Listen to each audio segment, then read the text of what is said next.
my wife Hazel, we bought the store from, it's on Livingston Street, from Pete Fisher. Pete later on bought the grocery store that belonged to Small Sticks up on Tavell Street. In 1946. In 1946.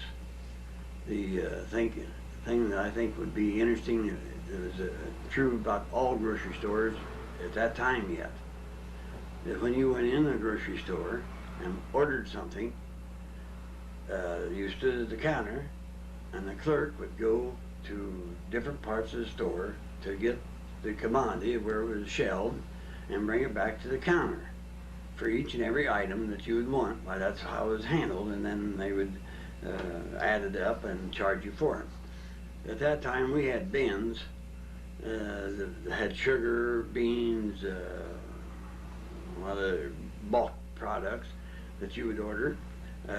We would open a bin up and get a pound of sugar or whatever you want and put it in a brown bag and weigh it up and sell it to you. Meat, you would cut with a knife and a cleaver and a block. A cleaver is a long sort of a blade that you would cut down on. A pork chop is one of the main things, but beef you'd have to cut with a saw, but pork you would chop with a cleaver. So you would cut down the thickness of a chop on one side of a rib, and then on the other side of the rib, and you take it, open it up, and take the cleaver and hit it, chop down, and that's what the meat block was for. You would hit on this meat block and chop into it, and cut the chop into, and then there'd be a pork chop between each rib, and then each rib was a pork chop, and this is how you would go down a pork line to get the cut it into a product to sell or to serve. That grocery store at that time, it would have been one of the main highways. I can tell you back to 1920, we used to come over to Edgewater Park for our reunion, and we'd go out Livingston Street to head for St. Mary's, and that's where we would all meet as a family to have a reunion. And I was warned, because I was a kid of someplace in the neighborhood of 7 to 10 years old, that to go over the railroad tracks to go swimming at the dance hall and places at Edgewater, that would the interurban track, because they were quite fast, and that's one of the main ways of traveling was interurban. And what else should we tell about here? Don't worry, I just thought, like the meat stuff, did you have a refrigeration unit in that? Yes, we did have refrigeration in 46. Before that, a lot of it was ice, but in fact, that grocery store was lying full of sawdust. It was an ice house. They made ice off the lake and loaded it full of ice to sell during the summer months. Because we're going to also do Emmert's Ice House. Mm-hmm. Yeah. And that's how they kept the ice cool also on the sawdust. When we went to Canada, that was in the 50s and 60s, they still cooled with sawdust. Okay, what else do we need? How about, this might be of interest, how about, did they keep a tab, people coming in, did you have neighbors that didn't pay and just kind of keep a tab, or things like that, or? Yes. And that's something unheard of, so why don't you take a second, think about how to word that, and just, because that's something. It was interesting that people before, they would run a tab or a charge account, and when they would come in at the weekend or something to pay it, they give the kids sticks of candy and stuff because they paid their bill. Anybody paid cash didn't get that. But they also lost a lot of money with it, with that system. And so we run very few charge accounts because we couldn't afford it when we started. How long were you up there before you moved? We were there in 46 and we moved down here, about this, what? 57. 57, about 10. 11 years, 10, 11 years. Yeah, about 10, 11 years when we come down here. Another nice thing, thing I can remember, a meat saw come in, which I had one of the first meat saws there ever was. But another thing I had, I can't find the pictures at the present time, but I have pictures of kids coming from school that line from the railroad track clear down to my school, my store to go in. At noon, I sold hamburgers for a dime, hot dogs for a dime. 2 rolls for a nickel. I had a little extra extension board that after I remodeled and went to self-serve, I had an extension board go into my center gondola shelving. And the kids come down here, and Benny's rolls that come out, the big round rolls and the breadsticks, these were 2 for a nickel. And as I say, a hot dog and a hamburger for a dime.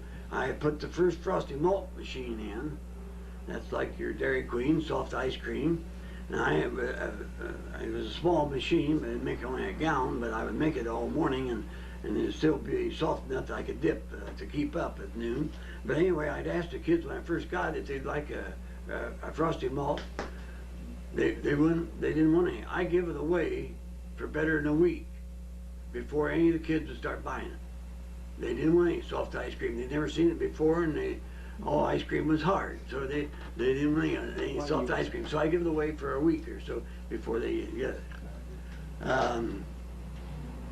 But that store, the school superintendent, I was serving more than what the cafeteria was.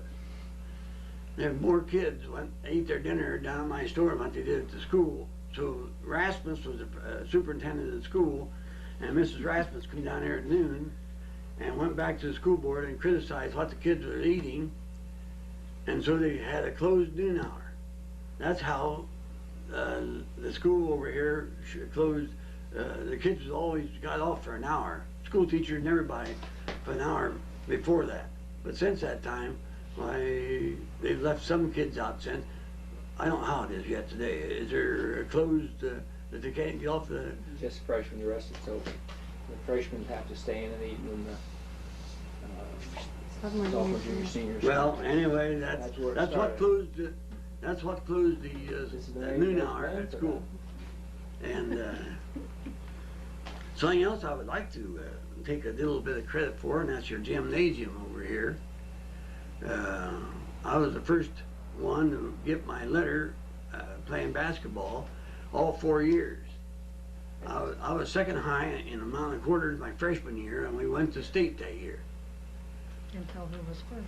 And that was Paul Balker. He's the only one I can think of left on that is still living. Paul Balker, Ed Smalley, Seal Scott, Norval Seal Scott. I can't think of who some of the others were.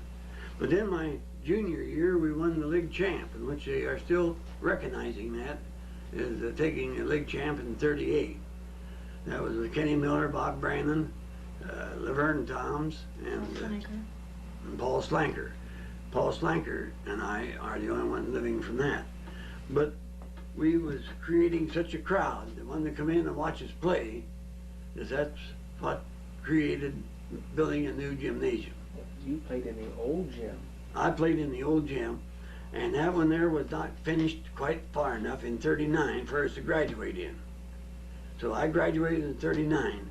So the team that played in '39 and '40 was the first team that played in that new gym, and that was considered one of the biggest gyms there was around. Are members of the 1937 Celina High School Bulldog basketball team. Left to right, seated, Bob Brandon, number 36, number 35, Robert Cole, and 39, Albert Betzel, and wearing number 38 is Lloyd Bailey, and seated next to him, Laverne Toms, and number 40. Standing, Robert Norberg, Lee Crail, Kenneth Miller, Arthur Sunderman, and Dick Hay. With the team are pictured Coach Lowell Wigley and faculty manager D.W. Davis. Here is the 1938 championship team that Bob was a member of. And under the caption it says, under the picture it says, A closing minutes rally by the Bulldogs Friday night over Bloom High Walpock resulted in a 31-29 victory and gave the Celina High Five the undisputed championship of the Western Buckeye League School. Shown here, pictured are left to right, top row. Coach Williams, Marbaugh, Hamilton, Haney, Smith, Hattery, faculty supervisor D.W. Davis. Front row, Bob Brandon, Paul Schlenker, Kenneth Miller, Bob Cole, and Laverne Toms.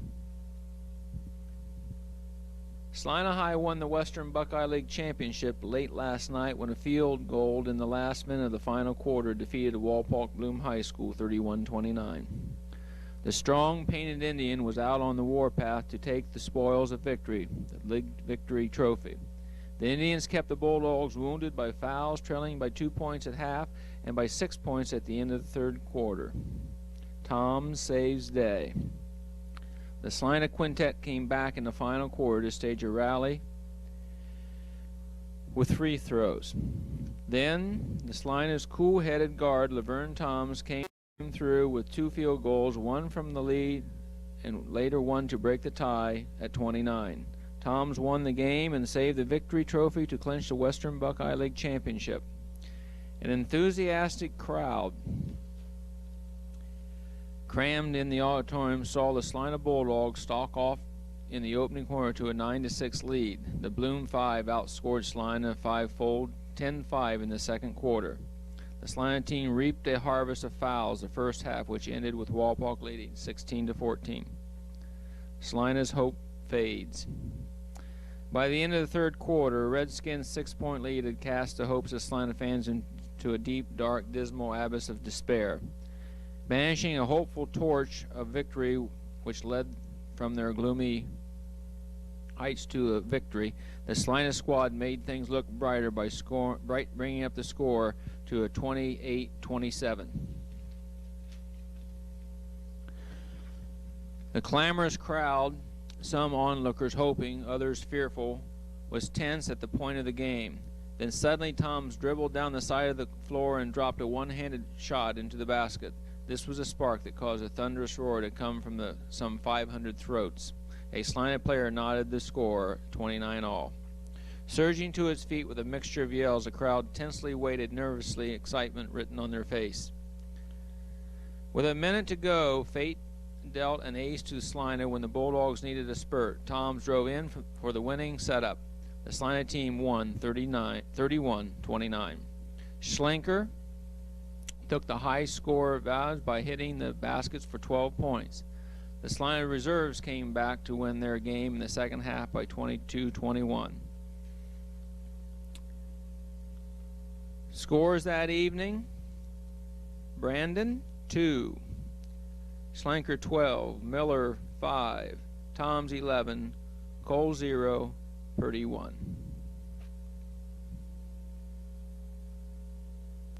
'37-38 championship team was 15-3, losing only to Union City by a score of 38-35, and to Coldwater 27-17, and to Sydney 45-33 on the last game of the season. The coach that year was H.E. Williams. Faculty manager was D.W. Davis, and cheerleaders were Betty Grundon, Annabelle Forwick, Elmer Dibble, and Bill Brown. In 1936, a survey was made of the high school facilities, and it was determined that the high school should be added on to accommodate grades 7 through 12. In 1938, the board received from the federal government a grant for $45,000 to supplement the money on hand. With the money from the 1936 levy, an ample addition was built with the chief attraction, a new auditorium with a seating capacity of 4,000 and a playing field of 60 by 100. The 4,000 seat capacity was never acquired. It is roughly a 1,600 seat facility. But in November of 1939, the new addition was dedicated with 600 pupils, 21 teachers. This was also the first year the buses were purchased in order to transport the 40% of the student body that lived outside the city. The Pictured here is what the Ed Complex looked like in 1906. This is the team that created all the excitement back in 1937. The team that headed to state and outgrew the old Ed Complex Auditorium.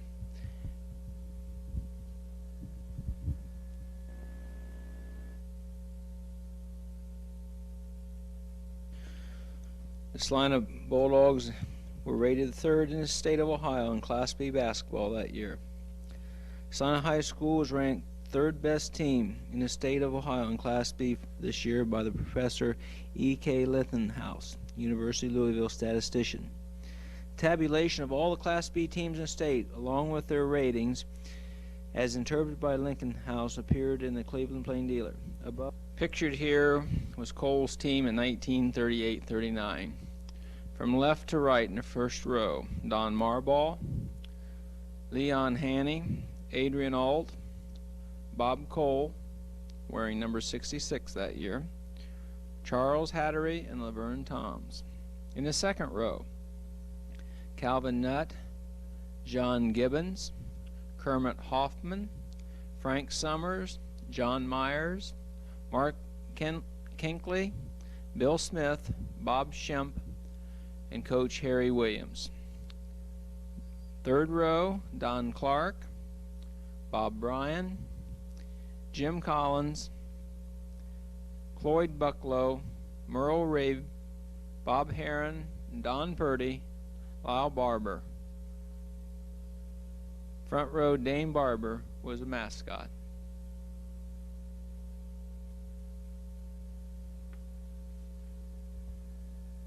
The season ended Bob Cole's basketball career.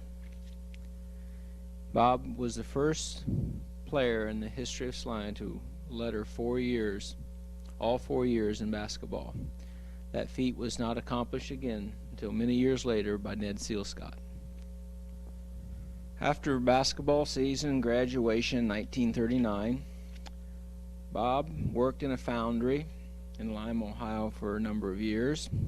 And then in 1946, he and Hazel purchased the Pete Fisher Market on East Livingston Street. And for the next 11 years, Hazel and Bob were the neighborhood grocers, along with their children, who were born in, Bob Jr. was born in 1945, and Tommy came along in 1947, Susan in 1950, and then after they had moved from their Livingston Street to Market Street, Stacy was born in 1958. It seems as though Bob Cole was meant to be a grocer. A letter was found in a scrapbook, and part of it read, in 1932 and 1933, Bob had a counter in front of our cream station in Huntington, Indiana. He sold ice cream and pop on Saturdays. And in the summer of 1934, he delivered groceries on his bike. He helped in the grocery after school and on Saturdays in the fall until Christmas time. Then he came to Celina, Ohio in the summer of 1935. This East Livingston Street has always had a small grocer, and in that very same building. Mildred King called me. Mildred lived on Livingston Street across from the Coles Market in the mid-1920s. She was 3 or 4 at the time, and she remembers her mother walking her across the street to buy penny candy. Her favorite was a candy caramel wrapped in paper. If you were lucky and unwrapped a caramel and had a white streak in it, you would receive a 5-cent caramel sucker. Mrs. King took many trips across Livingston Street, and eventually she figured out a gimmick, knew how these special candies were wrapped, and kept a watchful eye on the box, so she knew just how many winners were left in the box. And if she had enough pennies, she would buy the remaining caramels and keep all the 5-cent suckers for herself. Pete Fisher moved his store into this little grocery and then later sold it in 1946 to Bob Cole. Pictured here is Audrey Garman, now Audrey Niekamp, who lives in Chickasaw, but she lived in the house as you cross going east, cross the railroad tracks, and you come to an alley. She lived just east of the alley for a number of years and remembers the Coles moving into that neighborhood. And you can see in the upper left-hand corner, barely see it, but you can see a sign hanging on the side of Coles Market. At that time, that was at Coles Market at that time. This is about 1951 or 2. Approximately the same time span, the early 50s. You see a 1947 gray Plymouth parked there. They still remember the color, and I remember that car because my mother had one exactly like it. But this is what the neighborhood looked like back in the late 40s and early 50s. And also, just to give you an idea of what Main Street looked like at the time, you can see down the street you're walking or facing north, you can see the tower of City Council and the Texaco station, which was torn down a number of years ago, and that now houses the new theater. And these wooden structures are long gone, and the theater occupies that space now. And in this nearest pictured building to you, you can see that was an old Goodyear store. Block you can barely see, but that sign hanging out over the sidewalk was the entrance to a beauty shop. Here is another view of looking out over to where the old high school was, and this is the house that's in the upper right hand corner is no longer there. That is now a parking lot for the school. But this is where the kids would come out and actually lined up one day all the way from Cole's front door all the way back to past this house to get his hot dogs that he was selling for a nickel at lunchtime that Superintendent Rasmus did not care for, and eventually led to the closing of lunch hours. All the kids in town, thank you, Bob Cole. Pictured here is Audrey, her junior year, in the springtime, getting ready for a prom at the high school behind her. From 1946 then until 1957, Bob was a grocer on Livingston Street. That was a main thoroughfare, but then in the late 50s, the Livingston Street was cut off east, out where Hollister's is now, or out where Eastview Park is now, and it was not a through street. Market Street became the busy street in Celina, and didn't take Bob long to set up shop on Market. Down here, I bought this lot off of, who is it? Up there at the bar. He died then. Oh, I bought that. Bud Ludicky. Bud Ludicky at 2 o'clock at night. I was over to a party at Don Grayson, and they were telling that Bud owned this, would like to sell it because he needed a liquor license for his bar. And what did they call that? Across from the courthouse down in C&B. Mm-hmm. C&B. And so he would like to have a liquor license and didn't have money enough to buy it. And so I give him $3,000. He offered it. I wanted to know. He said he had it for sale, and he offered it to me for $3,000, which I went and bought the next morning. Me unknowing that it was on the market when with Bill Heck, who was the realtor. McElroy. No. I can't think of the realtor at that time. Oh, with Huh? No man. Anyway, he had on the market for $2,500. So I give it $500 more for this lot than what I paid for it. Short time after that, I put the first drive-in in town. That drive-in, which since that time at my grocery store, I brought it down later. Well, what did I give for this lot where the store sits? I give $3,000 for it, didn't I? Yeah. A little later, This little corner here. I bought over to the side of my market and all the way back to the railroad track and across back there where I got my motel and trailer court. But a little bit later, Ed Roth wanted to sell out. It's got the house next door. Who's there? What's their name? Siler wanted to buy that. They wanted $10,000 for it. But by me paying $3,000 for 28 feet, where my store now sits, that's how the width of my store, well, they was able to buy that for $7,000. short time after I bought this, it was only a week from the time I started the construction of my drive-in, I was open for business. The plumber couldn't keep up, so I just took my water and my all falls like that and just poured down his ditch. But that's how you could do it then. Today, you would never be able to do anything in that nature. But after the first week of opening, I had one grill and it was way too small. I had to go buy another grill like it to keep up with the demand that I was enjoying at my drive-in. When did drive-in close? I don't know. But with the drive-in and that, what did you say, around 2,000 kids that we had in the grocery store and there. And I think it's a shame that we can't have more of that. I was kind of considered a little rough to work for, I guess. But on the other hand, most of these kids, they come back after that and they had children and they would like want to know if I could use them, because they would like for their kids to have that same kind of training. And most of the people went on and they are supervisors and bosses on the jobs that they're at. But from some of that earlier training, it just puts them up above that the kids need for security and responsibility.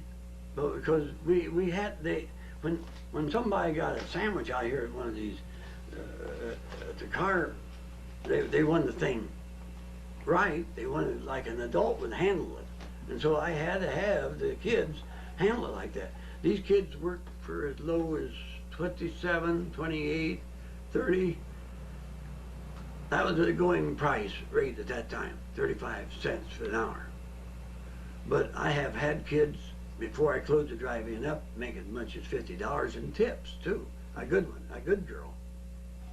But I think it's kind of a shame that they're in places for those kids, because those kids missed out on very little in school.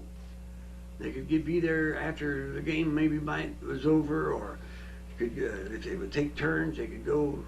Someone wanted to go out of town school games, and someone could go local games, and if they would trade off, we would allow that. And very few dances or anything of this nature those kids ever missed out on. But today it's very much legal to have that age kid staying up to midnight. Illegal.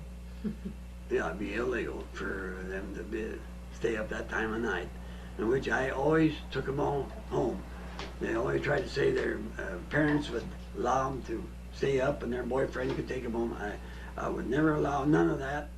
When they come, either their parents come and got them or I took them home. And I had no problem with this. Cole way back when he had the grocery store on Livingston Street. Before that, Pete Fisher had the store, and then Bob had the drive-in and also the grocery on Market Street. I worked for Bob, and so did my sister Kathy and my sister Jan. We were all car hops at one time, and we thought Bob was a great guy to work for. He was always so conscientious and caring. He never wanted to see kids go home alone, and he wanted to make sure they got home safe, which I thought was super. And his grocery store, it was a tiny little store, but gee, he had about everything in it. And we used to do all our shopping there. And even when we went on Market Street, we shopped there a lot. We even come clear from Chickasaw, where we lived, to shop at his store. Okay, the inside of Bob's store, it was a real tiny store, but gosh, it had everything in. Just, you know, at that time, they carried just about everything in little stores. And I remember the counter at the front, and the cash register was there, and the counter where we checked our groceries out. We did all our grocery shopping there. And I can't remember. I know the meat counter was in the back. That's where Bob usually was. And there's a candy barrel right in front. My sister Kathy remembers that. And what Ray didn't know was that her father, Chalk Garman, was the man who taught Bob Cole how to cut meat. Chalk Garman was a meat man, a milkman, a mechanic throughout in Celina. And when he lived next door, when Bob bought Pete Fisher's store, Bob just didn't know anything about cutting meat, and Chalk taught him the trade well. It didn't take Bob long to know that the small town grocery was on its way out, and Bob ventured off this street and moved down to his location on Market Street. It didn't take Bob long to know that the grocery business had its limitations and began jumping into other enterprises. He pictured here is his drive-in that every kid that grew up in Celina had malts and stopped in after ball games and Saturday nights, and it was quite the spot. Behind the drive-in was his motel, and beside, on each side of the motel, he had trailer courts and trailers and houses that he rented. Bob was a little of everything.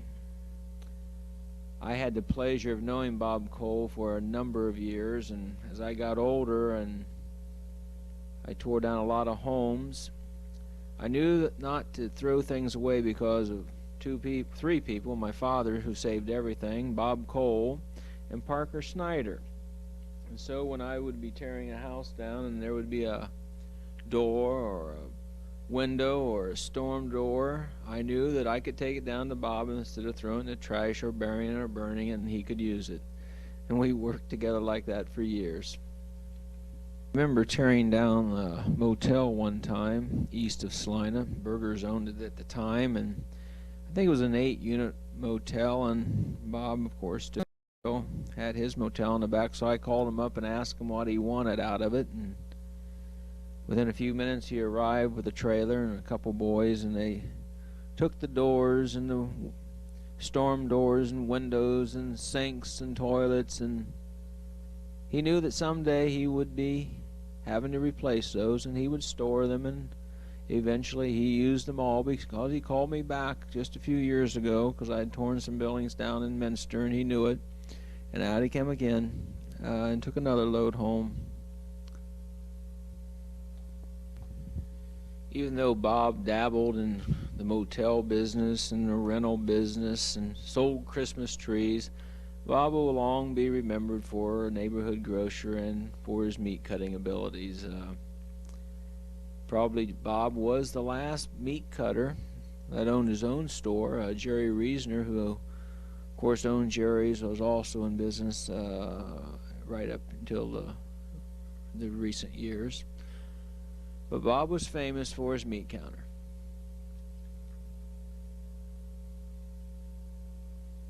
Like the grocery store business, the drive-ins also went through a high time and followed by a low. At one time, Celina featured 3 drive-ins, the Willow, and then that was west of Celina. That was owned by the Anderson family, and then south of Celina, the Rainbow Drive-In. But Bob's was the first, and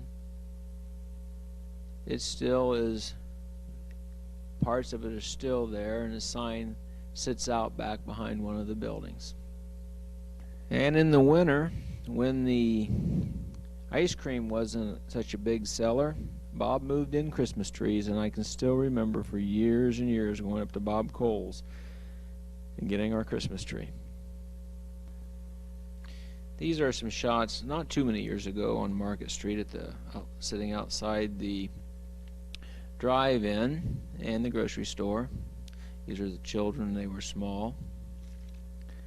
But this shot right here, you'll see that there's parking in front of the store. This was prior to them widening Market Street, and there was parking in front and along the side. As I said earlier, I had known Bob Cole from when I was very, very small, and kept really quite a bit of contact with the man, and I was always amazed at the amount of energy he had. I guess he kind of reminded me of a water bug, how they just dart here and there, and that's the way Bob was. He could never get any place fast enough, and he was always headed to work. I don't know if the man ever rested. He learned incredible work ethics, and he kept them all of his life. Probably nobody knew Bob Cole better than his dear friend Pat McKernan. Way back in 1935, which certainly tells you how old I am. We were friends all this time. We both belonged to the High Y. High Y was a group of men in the high school. Kenny Miller at the time was president of it, and most of our club life, if we had any at all, was around the High Y.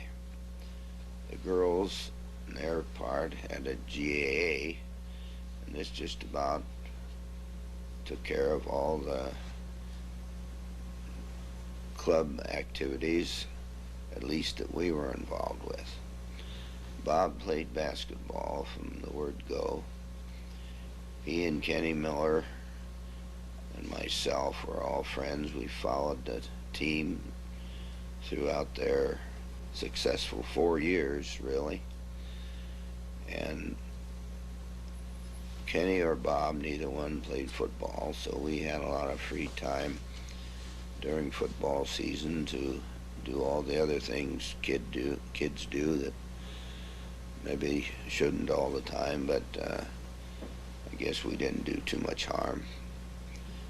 Bob went on to school and studied metallurgics, I guess that's the way you say it, and then welded for Ohio Steel in Lima, where he and Hazel, a school girlfriend, Hazel Cole, were married and lived up there for several years. Bob then had the opportunity to buy a very small grocery store on Livingston Street and operated a supermarket-sized business out of this small store. He had meat going in and out of that place like you can't believe, and was successful enough to build another store. This one is still there, although not operating, as he sold out. He quit several years ago. Now he has a bigger store, and of course that goes on for a while and his meat business gets big, but Bob always had to have 2 or 3 things going at once. He was tearing around all over the place, so he had to have a drive-in. Well, the drive-in was one of the first around, if not the first. And at this point, he had 2 things going besides properties that he would purchase from time to time. So now he has properties to take care of, and the store's going well, and so's the drive-in. And that went on for a couple years, but that didn't suit, so Bob had to have some trailers. So he starts putting trailers in there and renting trailers. This is getting to be pretty good size, but nevertheless he seems to have some more things to do. And Hazel was a stabilizing factor, although many times she couldn't get him stopped, and so now we're going to build a motel to keep him busy. Well, he goes here and there and gets things together, and Bob was quite a scrounger. Built his motel and decided on his own methods of wiring and his own methods of heat. His heat was a regular hot water heater like you have in your home, and he run pipes all over that motel. Consequently had enough trouble keeping things going, freezing and so forth, but that just made it better because he liked a lot of pressure apparently. One of the things he took on then about that time was he had to have something more to do around Christmas, so he started after Christmas trees. Well, I had a boat trailer that I built with a tongue that would pull out. So he thought, boy, that's great. I'll just pull that tongue out, hook it on the truck, and get a real load. Well, he does. And many things happened on that first trip, although he wasn't quite as far up into Michigan. He came back, and that tongue had a bend in it that wouldn't come out. But it wasn't that important anyway. That gave him an idea. Now he ought to have a trailer, so he builds him one, and he gets her together and takes off again. And he had dual wheels on this thing he built. And as he was going through Rockford, one of the dual wheels passed him right down Main Street. And he looked out and recognized it and started to pray that it didn't hit something. Well, it didn't. He got it. And they had somebody help him put it back on and just kept right on going. Well, on the way up there, he had a few things happen, of course, but not out of the ordinary. He got along pretty good. He got loaded and got everything loaded. And on the way back, he hit a spot in the road and upset the load in the ditch. Well, this was about 2:30 in the morning coming home. So Bob gets out, and whoever his friend was at the time, he took somebody with him, of course, and went up to a farmer's house, got him up, told him what happened. The old guy gets up and gets his tractor out, goes down, sets Bob up on these wheels, even helps him reload. So Bob hauls her on home without too much trouble. He's got a big load, and he's selling Christmas trees like crazy. So he decided that that was the rigging he'd have to go after Christmas trees. Well, I'm jumping a year now, but then the next year, he decided that the motor in his truck wasn't big enough. So he talked to a friend of his, a guy by the name of Murphy, put a big Lincoln motor in it. Well, great, they got it in and everything was working fine, and he takes off that next year. Goes up into Michigan, gets about halfway up there, and the motor catches on fire. So he calls home and finds out that there was something wrong with the wiring. He calls home and gets a hold of his mechanic, Murphy, and tells him what he thinks is wrong. Murphy gets this wiring all together, takes off, goes up there, rewires this thing. Bob continues on into Michigan to pick up more trees. Well, he isn't daunted by something like a little motor burning up, so he continues and loads the thing again, and he's got a great big load this time, and back he comes. And of course, only with Bob would this happen, but he hits the same place in the road, upsets the load again, goes up to this poor farmer. This was 3:30 in the morning. Gets him out of bed. He gets his tractor, picks Bob's load back up, helps him reload it, but he did mention he hopes this is the last time. And Bob brings her on home, and he's telling us about it and just laughing just like he never had so much fun. Well, as far as I know, that was the last time he went. And from then on, like everybody else around here, I guess, they started hauling trees into him. So he kept on having his regular Christmas trees. But it wasn't near as much fun as he had when he had to go after them. Well, this is one of the things that he got into, and I remember he liked to go places, and he didn't really care to stay there too long, but just so he could see them. Remember, he took his family clear out to California in a panel truck. Took his whole family and his mother-in-law and even some of the help at the store, and away they went for California. Well, they went out to California, and if there's anything to see, everybody hopped out and looked at it, and they made it all in this panel truck. And it didn't have windows except in the front.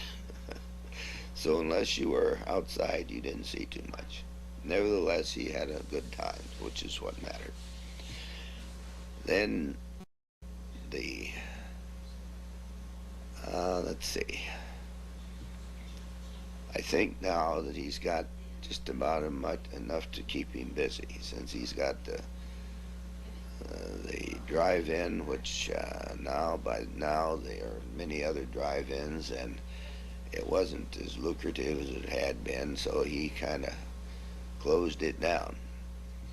But in the meantime, he had a grocery store, quite a number of trailers that he rented, many other rentals around town, and a motel. And a motel by itself should be enough to kill most people, because usually whenever you're all settled down, ready to go to sleep, in comes some guy that wants a room, so he gets you up. Well, that isn't bad enough. You don't anymore and get settled, and here comes a phone call for him, and so now you got to go down and get him up again. Well, now you've been up twice for one rental, and that kind of goes on quite a bit. So I suppose he had his hands full at that point. I know that he used to come to our house occasionally, and then he'd leave the phone number, and pretty soon the phone would ring, and some guy was down there in the office and wanted to rent a room, and Bob would say, well, just a minute, and away he'd go. This is kind of the way he liked to go, and nobody ever worked as hard as Robert Cole. Although he accomplished quite a lot, he sure did her the hard way. And we were good friends, and he's probably one of the best fans that the high school basketball team ever had. The last year that he was alive, he never missed a game. I don't care whether it's here or away, we went to all of them. And nobody got more fun or more out of a game than Robert. He enjoyed it, and he was very vocal. But we enjoyed going to them, he and I, and my wife Irma, and Hazel, Olive Miller, who's the wife of Kenneth I mentioned earlier. And we'd take another one or two with us whenever, and if we went to the tournaments, of course, we would take anybody that needed to go or wanted to go. But it certainly was a good time of year for us. He was feeling real bad by the time that season was over, and most people had been in bed and being waited on hand and foot. But he didn't want to miss a game regardless of where it was. You had 2 water tanks in town, and that was in the middle of Logan Street, that wide place. Right? Watering tanks. Water tank for the horses. Oh, okay. And you had one down in Fort Benning Grocery, Okay. where you bring your horse up there and get water. I was lost there for what those watering tanks were doing here. Okay. That's for There horses. was one right in the middle of the street up there at Because Logan and almost Main. clear up to the 30s yet. Very few cars. There wasn't too many cars running in the winter. Let me ask you, when did you have your first car? Well, we had one, oh my, as long as I can remember. We had a Model T.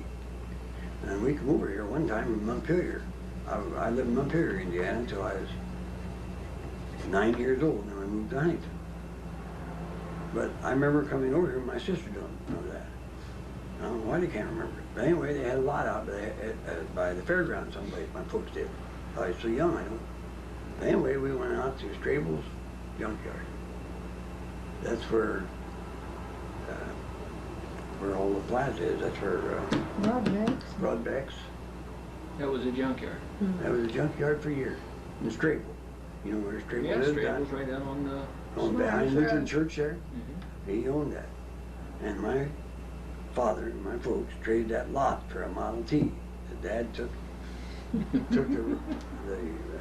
of a coupe, took the back portion of the bed off and built a nice little bed there because my folks picked up cream. They had what they call a cream station. And people had separators out on the farm. And they always separated their milk, separated the cream from the milk. And the skim milk went to the hogs. And my father always said he's going to go broke and everything else because they didn't have that skim milk to feed the hogs. But they had to wash the separator every day because they separated their new milk and get the cream out. And my folks bought the cream. My mother ran the cream station, and Dad had this little truck, and he'd go out in the country and pick this cream up. And at that time, they stirred it all up and took samples of it and weighed it, and then they took it and tested it according to how much butterfat is in there and how much weight is how they got paid for the cream that they sold. Another thing I thought was interesting is a bread. The first loaf of bread that came through sliced. I was only about 9 or 10 years old, so that's when the first loaf of bread came through the marketplace, sliced. My dad said, well, that stuff will get dry and they won't eat by that stuff. And before that time, everybody had a bread knife. It's a scalloped type of a knife to cut bread. And an awful lot of people make their own bread. An awful lot of these women made their own biscuits and breads and stuff. But you did have bakeries that made bread, and most of them was them big brown ones. And that's what it was. Of course, I can remember when I come home from school for a snack, I would go give me a slice of bread and put butter on it and sprinkle a little sugar on it. Oh, that was a nice little snack. And that's before you come to meal time. So that's kind of an interesting thing. And Dad always made the remark that they wouldn't go in these markets and pick up their own groceries. They wouldn't take it off the shelf. There had to be somebody behind that counter and go get it for you and bring it out here. Back in those days when we come up here, cake mixes, there was about 2 or 3. Swan Down, Soft as Silk, and that's about all the cake mixes there was. You made all your own cakes from scratch. You bought one of them boxes or bags of flour and mixed it up. Well, today, any one brand, any one company makes enough different varieties of cakes, but a display of one brand on a shelf, I could fill up one whole side of that store with a cake mix from any one company today. I could have been a vegetarian when I took the store over. I didn't know nothing about cutting meat. I asked everybody and everywhere, and it got to be my biggest business. If you could do 10% of your volume, of your grocery volume in meat, that is considered very good, especially 20. But I have done as high as 60% of my volume in net meat. I had a salesman drop in the other day to talk to me that called on me back then. And he sold me 50 sides of beef in 1 week, and I had more coming in the first of the next week. He couldn't believe that, this little store. Another salesman come out of Anderson, Indiana, because I ordered 50 fresh hams. Not cured hams, fresh hams. And that's so unusual that he didn't have any store ever ordered 50 fresh hams for a weekend sale. And that's what I did up there in that little store. After I come down here to self-serve, I couldn't sell my first fresh ham in a self-serve case. But I did in a service case. What gun? Jack Grunin is my first. That's who's with the truck there washing it. Yeah, that's Jack. Jack? No. He's alive. His wife. Yeah, his Yeah. wife just died, but that was Jack Grunin there washing that. He And started he used to come working when over he was and get 12 me years up at old. 4:30, and we'd go over and start cutting meat at 4:30 in the morning to have enough meat to be able to sell for the day. And I got hooked up with Fort Army over here, and so I bought a truck in 1950 to haul my meat. I had racks, I hung my meat up on the side, my beef, and I bought all my big tubs of pork chop, pork loins, ham, shoulders, and hearts, liver, tongues, all that I got from over there and we brought back over here. I have brought many times a whole truckload of lard. I would sell as much as 50 50-pound cans of lard on a Saturday, sitting out in front of my store. 50-pound cans of lard. And when the last few years I was here, I didn't sell a can of lard for the last 7 or 8 years. Nobody uses lard other than bakeries and stuff to any great extent. Farmers maybe that do their own butchering would use their own lard. Very few people. The only one in our group. We were doing $50 worth of business a day, and we were really busy. Oh, we'll put that on. That's great. That's up at the Little store. Little store. $50 a day. And when I did $100 a day, I was glad that anybody, a dog or cat or anybody else, give me a helping hand. Yeah. He could sell a lot of groceries for $50. Yes. I mean, they got you a could. lot, but Yeah. then that was nothing really. Well, back in some of the time where I'm telling you, you couldn't carry $5 of groceries home. See? Loaf of bread a dime. Yeah. On sale 8-9 cents for a loaf of bread. And your hamburger 12 and 13 cents. Now, then I'm gonna bring you clear up to the time I worked at Celina Manufacturing over here making hog fountains and stuff.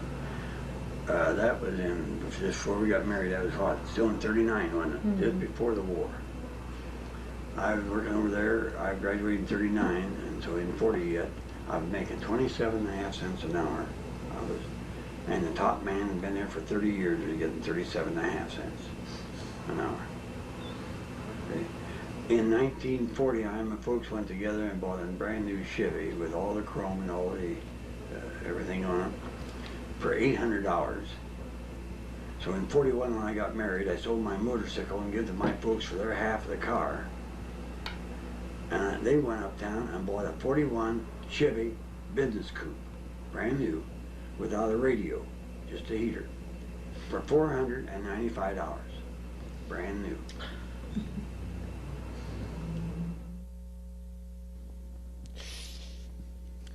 Bob died shortly after we interviewed him.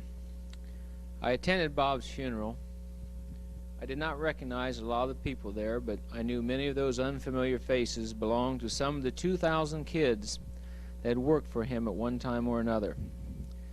They came to pay their final tribute to a friend.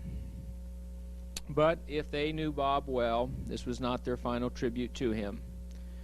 Those 2,000 former employees are now adults raising children or have raised children, and hopefully they will pass something learned from Bob Cole on. If they learned one thing from Bob, it was a person's work is important. If, like Bob, they pass that lesson on by example, it would be anyone's ultimate and final tribute.